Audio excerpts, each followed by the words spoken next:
Welcome back my friends. आज का जो हमारा टॉपिक है इलास्टिसिटी में हम लोग सीखेंगे एक कर्व जो स्ट्रेस और स्ट्रेन के वर्सेस ड्रॉ किया जाएगा। इसको हम बोलते हैं, अगर आप हेडिंग डालना चाहें तो डाल दें stress strain curve for a metal wire. यानी अगर एक मेटल वायर है उसमें अगर हम स्ट्रेस लगा रहे हैं, स्ट्रेस यूज कर रहे हैं, तो उसके बिहेवियर में क्या चेंजेस आएंगे हम उसके बारे में बात करते हैं। और ये टॉपिक बड़ा इंपॉर्टेंट है, आपको समझना पड़ेगा। मेटेलिक कैरेक्टर को डिफाइन करेगा ये। जैसे एक वाई एक्सिस और एक्स एक्सिस हमने लिया है, एक्स एक्सिस में स्ट्रेस है और वाई एक्सिस में हमारा स्ट्रेन है। हमें stress versus strain graph trace करना है। मैंने आपको पीछे एक टॉपिक डिस्कस किया था, limit of elasticity. Limit of elasticity का मतलब होता है कि स्ट्रेस की वो मिनिमम वैल्यू जिसके लिए सब्सटेंस या ऑब्जेक्ट में परमानेंट डिस्टरबेंस ना आए। अगर डिफॉर्मिंग फोर्स हटाएं तो ऑब्जेक्ट हमारी पुरानी इनिशियल पोजीशन पे चला जाए, शेप और साइज को रीगेन कर ले। जैसे यहां पर हमने देखा, हुक्स लॉ ध्यान रखिएगा तभी तक अप्लाइड होता है, कब तक? जब तक लिमिट ऑफ इलास्टिसिटी क्रॉस नहीं कर जाएंगे आप। इस ग्राफ की स्टडी को अगर हम करें ध्यान से, वही लिखना भी है, स्टडी को ही लिखना है आपको। जैसे मैं कहूंगा, देखो पहले मैंने स्ट्रेस धीरे धीरे इंप्रूव किया, जैसे जैसे स्ट्रेस बढ़ा रहे हैं देखो वैसे वैसे स्ट्रेन बढ़ रहा है। और एक हमें स्ट्रेट, देखो स्ट्रेट लाइन आ रही है ए पॉइंट तक। अगर हम कहें पॉइंट ए तक up to point A we gate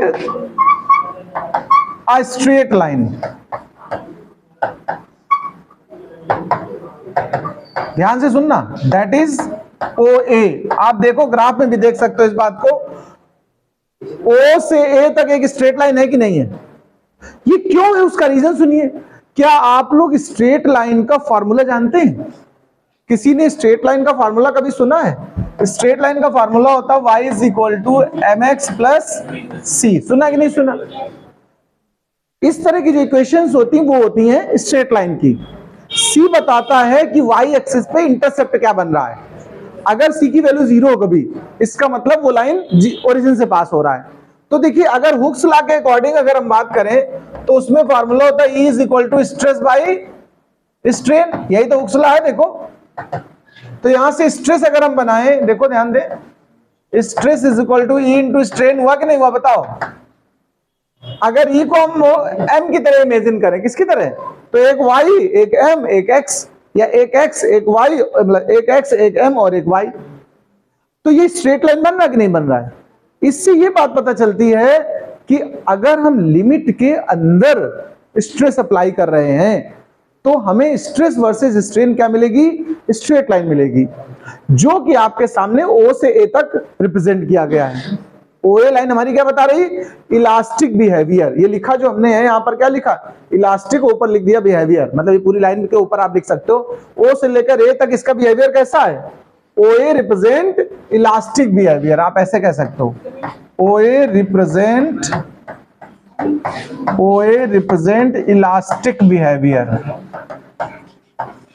ये तो बात हो गई इलास्टिक बिहेवियर की। अब देखो A के बाद अगर आप ऑब्जर्वेशन करें तो ये स्ट्रेट लाइन नहीं है। आगे देखो A से C तक देखो आप, एक कर्व है कि नहीं? कर्व ये बता रहा है कि हुक्स लॉ पूरी तरह होल्ड नहीं हो रहा है। बिहेवियर में हुक्स लॉ का वायोलेशन स्टार्ट हो गया। जब तक स्ट्रेट लाइन हो रही तब तक मतलब हुक्स लॉ होल्ड किया जा रहा है। जैसे ही स्ट्रेट लाइन खत्म हुई, कर्व के फॉर्म में आने लगा ग्राफ, तो हम कहेंगे it violet from the behaviour of elasticity.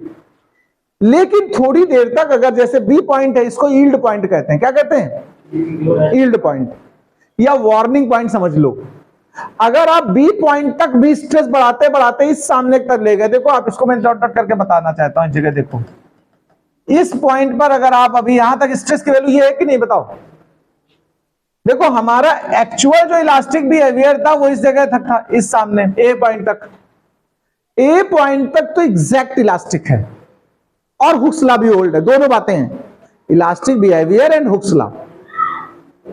ए के बाद भी थोड़ी देर तक बिहेवियर तो इलास्टिक रहा है, हुक्स लॉ होल्ड नहीं हुआ। स्ट्रेट लाइन नहीं है, कर्व है। लेकिन अगर हम बी तक भी स्ट्रेस, जहां यहां इतना स्ट्रेस अगर अप्लाई करके उसको रिमूव कर दें तो ये अपनी ओरिजिनल शेप को फिर से ले रहा है, मतलब ओरिजिन पे वापस चला जाएगा कर्व। लेकिन हम अगर इस लिमिट को भी क्रॉस कर दें, इसको हमने नाम बी पॉइंट को क्या नाम दिया है? Yield point. मतलब ये लिमिट के बाद भी थोड़ी सी जो गुंजाइश थी, ये वार्निंग पॉइंट समझ लो, वहां तक इस मटेरियल ने बियर अप किया।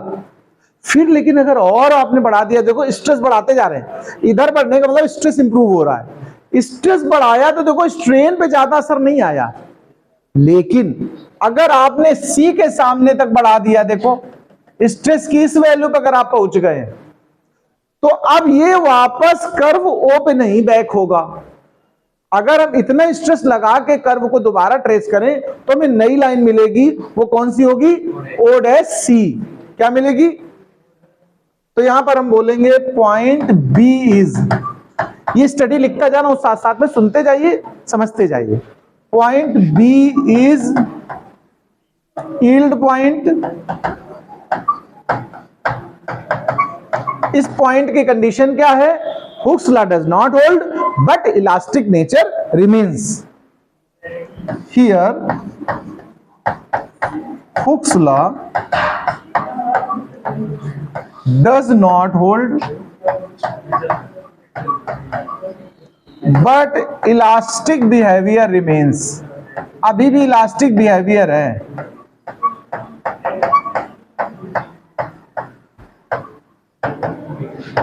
अब सुनिए, अगले स्टेप पे आइए, एक एक पॉइंट को समझते जाना। बी के बाद अगर हमने सी तक का स्ट्रेस बढ़ा दिया, मतलब हम लगातार स्ट्रेस को इंप्रूव कर रहे हैं, थोड़ा थोड़ा करके चेक कर रहे हैं, अगर हम पॉइंट सी पर पहुंच गए हैं तो बिहेवियर इलास्टिक भी खत्म, हुक्स लॉ तो होल्ड पहले खत्म होने लगा। अब सी के बाद जो बिहेवियर होगा उसको कहेंगे प्लास्टिक बिहेवियर। क्या कहेंगे? मेटल है, देखो मेटल का बिहेवियर प्लास्टिक में कन्वर्ट हो रहा है। मेटल है वो प्लास्टिक की तरह बिहेव करने लगेगी अगर इतना ज्यादा आपने अप्लाई कर दिया तो देखिए जरा, after point C plastic behaviour starts. कौन सा बिहेवियर स्टार्ट होगा? Plastic behaviour. After point C plastic behaviour start. Plastic behaviour का मतलब हो गया बहुत लेस अपोजिशन की कंडीशन बचेगी। Plastic behaviour starts. अब सुनिए आगे, यहां से प्लास्टिक बिहेवियर बन गया, देखो आगे। और एक बात, सी के बाद अगर हम हटा भी लें स्ट्रेस पूरी तरह, तो भी एक परमानेंट सेट यानी डिस्टरबेंस, यानी कहने का मतलब स्ट्रेन आ जाएगी, मतलब वो वायर परमानेंट थोड़ा सा खिंचा रह जाएगा, ओरिजिनल बैक नहीं होगा। तो हम कहेंगे एट सी या आफ्टर सी, कुछ भी कहते हैं, after point see if stress is removed then metal does not, a metal wire does not regain its original size, it gets a permanent set. ये सेट फॉर्म का मतलब हमारा है डिस्टर्ब हो गया, डिस्टरबेंस से सेट, और उसकी वैल्यू किसके इक्वल है? ओ ओ डैश। जो ओ से ओ डैश तक के बीच का हिस्सा है, इसको हमने क्या बोला है? Permanent set. इतना डिस्टरबेंस हमेशा के लिए हो गया। यानी अगर अब कर्व बनाया जाए सी के बाद, तो हमें ओरिजिनल पे, ओरिजिन पे नहीं पहुंचाएगा, बल्कि थोड़ा पहले दिखाएगा, इतना खिंचाव दिखाएगा। लेकिन अब तुमने सी से भी ज्यादा देखो स्ट्रेस बढ़ाते जा रहे हैं, स्ट्रेन पे ज्यादा असर नहीं आ रहा। देखो ध्यान दो, सी के बाद अगर आप डी तक की स्टडी करें तो बिहेवियर तो स्ट्रेंज हो गया। स्ट्रेंज मतलब अजीब कुछ, जिसकी प्रॉपर स्टडी नहीं हुई है या नहीं कर सकते हो। मेटल टू मेटल बिहेवियर थोड़ा बहुत वेरी करता रहेगा। लेकिन एक कर्व आया, ना तो इलास्टिक बिहेवियर बचा, ना हुक्स लॉ बचा, फिर भी हम बढ़ाते गए, हमने देखा क्या होगा आगे। तो एक ऐसी कंडीशन आएगी जिसको बोलते हैं फ्रैक्चर पॉइंट। क्या कहते हैं? फ्रैक्चर समझते हो क्या होता है? टूट जाना। आप लोगों ने कभी घर में मम्मी लोग चाशनी बनाती हो, देखा हो, तो कभी कभी चम्मच से ऐसे करके जलाव चुआती हैं ऊपर से, देखें कभी टेस्टिंग करती हैं, और जब तार टूटने लगता उसको कहती हैं, तो कहती हैं चाशनी तैयार है। ये जो तार टूटने वाला है ना, वो इलास्टिसिटी की लिमिट क्रॉस हो चुकी होती है। और फ्रैक्चर बिहेवियर सुनिए, फ्रैक्चर पॉइंट पर पहुंचने के बाद वायर मेटल की तरह नहीं बिहेव करेगा, बल्कि उस चाशनी की तरह अपने खुद के वेट से खिंचता चला जाएगा। तुम बिल्कुल हटा दो स्ट्रेस, बिल्कुल हटा दो, तब भी वो खिंचता रहेगा और अपने खुद के वेट से ब्रेक हो जाएगा। ये फ्रैक्चर पॉइंट का स्पेशल बिहेवियर है। इस पर एक न्यूमेरिकल भी आता है, इसका हम फार्मूला भी लिखेंगे। फ्रैक्चर पॉइंट के लिए अलग फार्मूला बनेगा। तो हम कहेंगे पॉइंट डी रिप्रेजेंट, क्या रिप्रेजेंट कर रहा point D? Point D represent, क्या बात, रिप्रेजेंट फ्रैक्चर पॉइंट। अब सुनो, अगर हम स्ट्रेस हटा भी ले तो वायर खुद के मास, खुद के वेट की वजह से लेंथेंड होता जाएगा और ब्रेक हो जाएगा। The wire now break due to its own weight. अब जब कभी आपसे कहा जाए फ्रैक्चर की कंडीशन है, तो एक फार्मूला यूज होगा, वो ध्यान रखना। फॉर दिस कंडीशन, फ्रैक्चर के लिए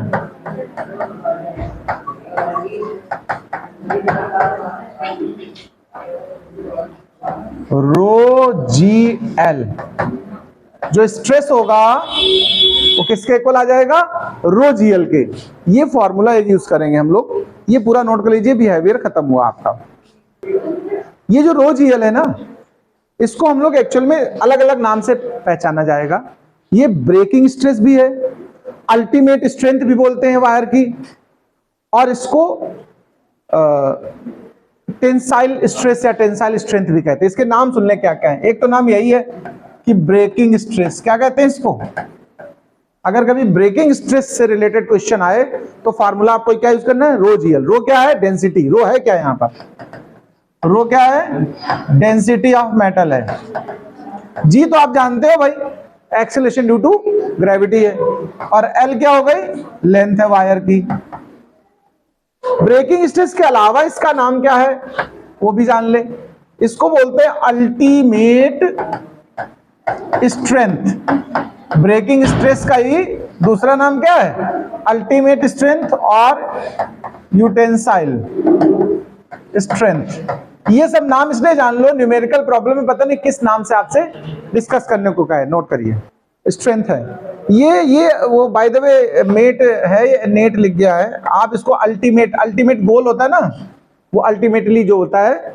और स्ट्रेंथ है, स्ट्रेंथ, अच्छा यहाँ एन नहीं आया, ठीक है, यहाँ एन आया है। स्ट्रेंथ मतलब पावर।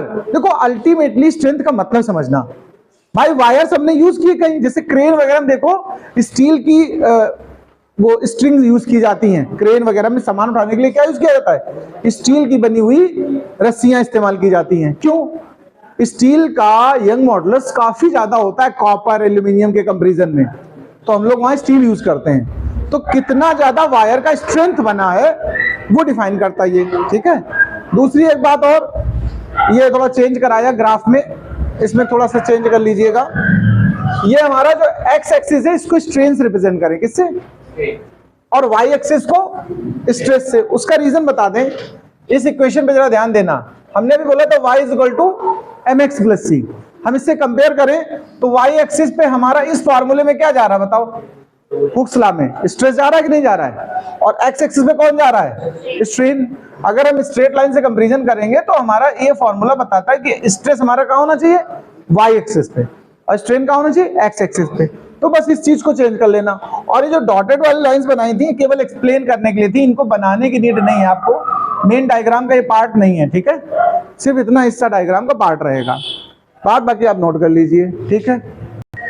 देखो एक और छोटा सा एक लाइन का वर्ड है, एक समझ लेना, एक लाइन की डेफिनेशन है इलास्टोमर्स। ये इलास्टोमर्स क्या होते हैं ये भी समझना। देखिए ध्यान रखिएगा, उन सब्सटेंस के लिए हम ये वर्ड यूज करते हैं जो ज्यादा स्ट्रेस को बियर अप कर सके और मैक्सिमम स्ट्रेन अटेंड कर सके, उनको हम क्या बोलते हैं, इलास्टोमर्स। यानी that substance which are bear up maximum stress. ये ध्यान रखना, हुक्स लॉ होल्ड नहीं करें, यहाँ हुक्स लॉ होल्ड करने की बात नहीं हो रही है, हुक्स लॉ होल्ड नहीं करें, कर्व बनता है इनका, क्या बनता है, कर्व। बस इसकी डेफिनेशन लिख लो, those substance which bears maximum stress without breaking, break जल्दी नहीं होंगे, without breaking are called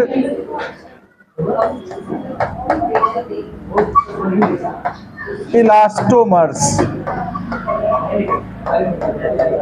इसका एग्जाम्पल लिख लेना, a blood vessel named aorta, a blood vessel named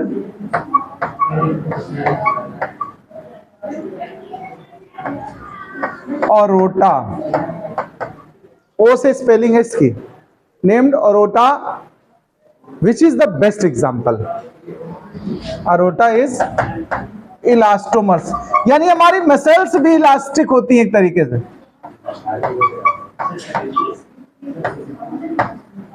ये जो ब्लड वेसल है वो इलास्टिक बिहेवियर रिप्रेजेंट करती है और लॉन्ग स्ट्रेस तक के लिए, ठीक है। ये भैया अरोटा जो होता है इसके लिए ORTA, ठीक है। देखिए हम लोग मॉडुलस ऑफ रिजिडिटी सीखना चाहते हैं, ठीक है।